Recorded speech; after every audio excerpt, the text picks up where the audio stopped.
భగవద్గీత అధ్యాయం 3 శ్లోకం 12 శ్లోకం ఇష్టాన్ భోగాన్ హివో దేవా దాస్యంతే యజ్ఞభావితా తైర్దత్తాన్ అప్రదాయైభ్యో యో భుంక్తే స్తేన ఏవ సహ.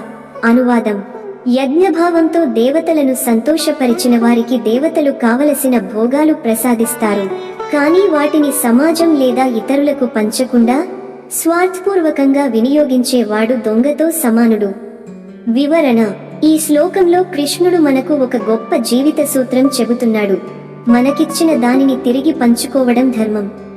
ప్రకృతి, సమాజం, ఇతర జీవులు వీరందరి సహకారంతోనే మనం బతుకుతాము.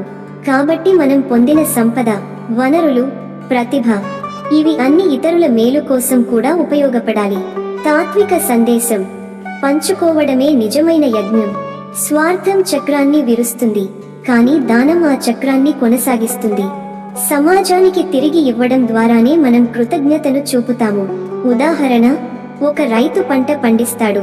వర్షం లేకుండా, భూమి సారం లేకుండా, సూర్యకాంతి లేకుండా ఆ పంట పండదు. అందువల్ల రైతు పొందిన పంటను పూర్తిగా తనకే ఉంచుకుంటే అది సహజ ధర్మానికి విరుద్ధం.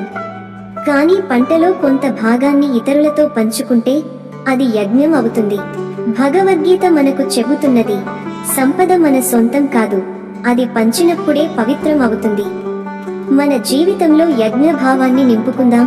పంచుకోవడం ద్వారానే మనం నిజంగా సంపన్నులం అవుతాము.